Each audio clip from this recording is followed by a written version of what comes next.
Hello everyone, welcome back to our series. आज हम question number 10 discuss करेंगे जो 1996 में पूछा गया था। ये क्वेश्चन बहुत स्पेशल है क्योंकि ये यूपीएससी का फेवरेट एरिया है, कंपैरिजन। यूपीएससी ऑफन चेक करता है कि क्या आपको कॉन्सेप्ट्स के बीच का बारीक फर्क यानी सटल डिफरेंस पता है या नहीं। आज का सवाल प्रेसिडेंट ऑफ इंडिया के बारे में है, उनके इलेक्शन और उनकी इम्पीचमेंट यानी हटाने की प्रक्रिया के बीच का रिलेशन। अगर आपने ये लॉजिक समझ लिया तो प्रेसिडेंट चैप्टर का 50% कंफ्यूजन वहीं खत्म हो जाएगा। So let's read the question together. Which one of the following is a part of the Electoral College for the President but not the forum for his impeachment? इसका मतलब simple Hindi में समझे, सवाल ये पूछ रहा है ऐसा कौन सा ग्रुप या सदन है जो प्रेसिडेंट को चुनने में यानी इलेक्शन में तो वोट डालता है, लेकिन जब प्रेसिडेंट को हटाने यानी इम्पीचमेंट के बात आती है तो उसमें पार्टिसिपेट नहीं करता, यानी बनाने में हाथ है पर हटाने में नहीं। ऑप्शंस देखिए, ए लोकसभा, बी राज्यसभा, सी स्टेट लेजिस्लेटिव काउंसिल्स यानी विधान परिषद, डी स्टेट लेजिस्लेटिव असेंबलीज यानी विधान सभा। इसको सॉल्व करने के लिए हमें कॉन्स्टिट्यूशनल स्ट्रक्चर को समझना होगा। ध्यान से सुनिए, ये बहुत इंपॉर्टेंट है।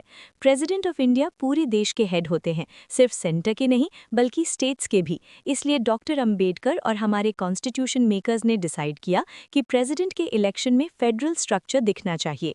तो इलेक्शन में कौन वोट करता है? पार्लियामेंट के इलेक्टेड मेंबर्स यानी लोकसभा और राज्यसभा, स्टेट्स के इलेक्टेड एमएलएज यानी विधानसभा। यानी प्रेसिडेंट को चुनने में स्टेट्स यानी राज्य का बराबर का हिस्सा होता है। लेकिन जब बात आती है इम्पीचमेंट की यानी आर्टिकल 61 की यानी प्रेसिडेंट को ऑफिस से निकालने की, तो कॉन्स्टिट्यूशन कहता है कि ये पावर सिर्फ और सिर्फ पार्लियामेंट के पास होगी।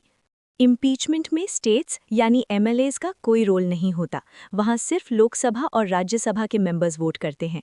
सो लॉजिक क्या निकला? स्टेट्स के एमएलएज यानी विधानसभा प्रेसिडेंट को इलेक्ट तो करते हैं पर उन्हें इम्पीच नहीं कर सकते। Impeachment is purely a parliamentary process. अब ऑप्शंस को फटाफट चेक करते हैं।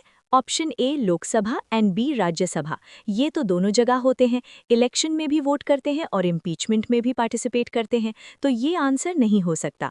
Option C state legislative councils यानी विधान परिषद, इनका तो बेचारों का कोई रोल ही नहीं है, ना ये प्रेसिडेंट को इलेक्ट करते हैं ना ही इम्पीच करते हैं, ये तो पिक्चर से ही बाहर हैं। Option D state legislative assemblies यानी विधानसभा, जी हाँ, ये वही लोग हैं एमएलएज, ये प्रेसिडेंट के इलेक्शन में वोट डालते हैं, इलेक्टोरल कॉलेज का पार्ट है, लेकिन जब इम्पीचमेंट की प्रोसीडिंग चलती है पार्लियामेंट में तो इनका कोई रोल नहीं होता। तो सही जवाब है ऑप्शन डी। देखा आपने, क्वेश्चन मुश्किल नहीं था, बस थोड़ा ट्रिकी था। याद रखिएगा, states help in hiring the president but have no say in firing the president.